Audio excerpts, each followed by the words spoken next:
Hey there, welcome to LSAT Demon Daily. I'm Ben Olson, that's Nathan Fox. Together, we're the founders of LSATdemon.com and our weekly podcast, Thinking LSAT. This email is from Jacob. Hi, my name is Jacob. I've been studying for the LSAT for about 1.5 months now.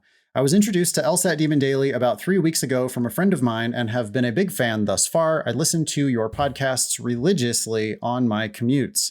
My question is, how do I get over the hump between high score and perfect score in sections? My initial diagnostic was a 161. I have been scoring in the 168 to 173 range for my last 10 tests.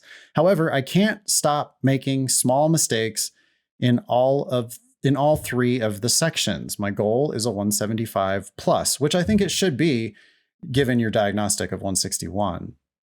That's an excellent diagnostic. I usually find myself split between two very attractive answer choices.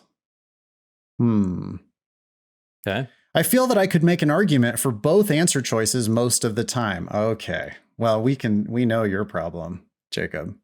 You're not reading carefully enough.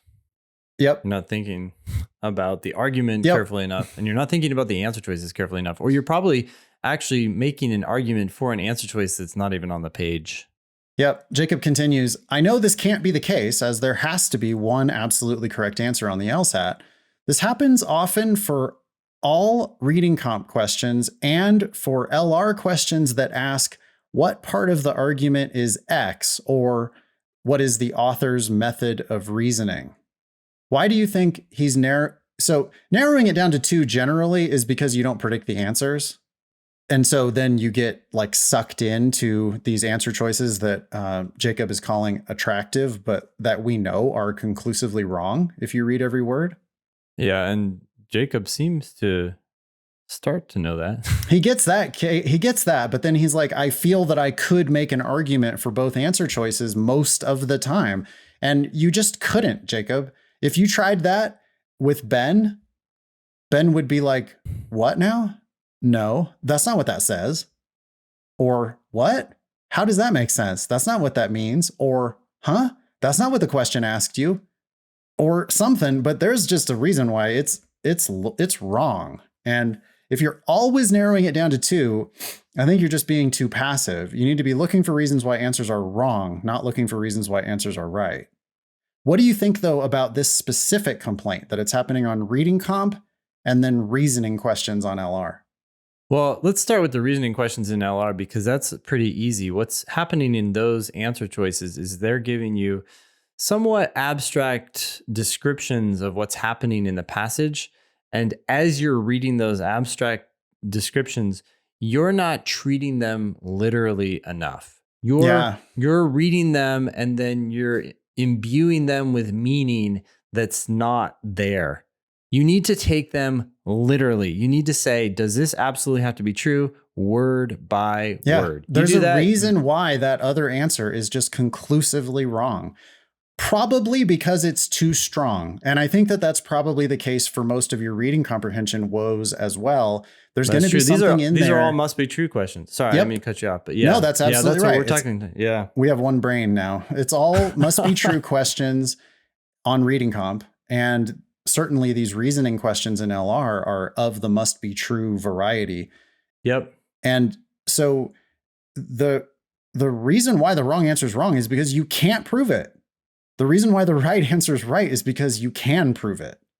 And there's something in that wrong answer that probably is too specific or too broad or just something different that isn't in the evidence. Yeah. Jacob, if you're still with us, if you're still studying, which I hope you are, unless you've already gotten your 175 plus, you just need to be, you can't fight with the test. So you're saying two things that can't both be true, right? You're saying, I feel that I could make an argument for both answer choices, but I understand that there has to be one absolutely correct answer. So your problem is that you're making an argument for answers.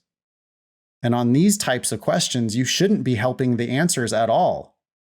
You shouldn't be making an argument for the answer. You should be looking for arguments against answers. Yeah. Why is that answer bad? Why is that answer bad? You may eliminate all five, but then you just find the least bad answer. Yep. I wanted to say one other thing. It says, however, I can't stop making small mistakes in all three of the sections. As someone you started with a 161, you're already in a very good range. I think you have obviously some good understanding of this test. My fear, I don't know if this is what you're doing, but my fear is that you're looking at the section as a whole. And I think that every time you do a question, you need to think about that question. Your job is to do that question and think about nothing else.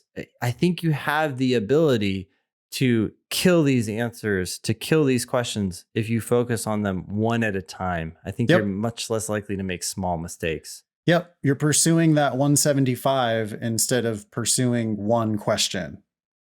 Mm-hmm. And when you do that, then you skate the surface sometimes and you're like, well, I mean, they're both good. It's, well, maybe probably this one.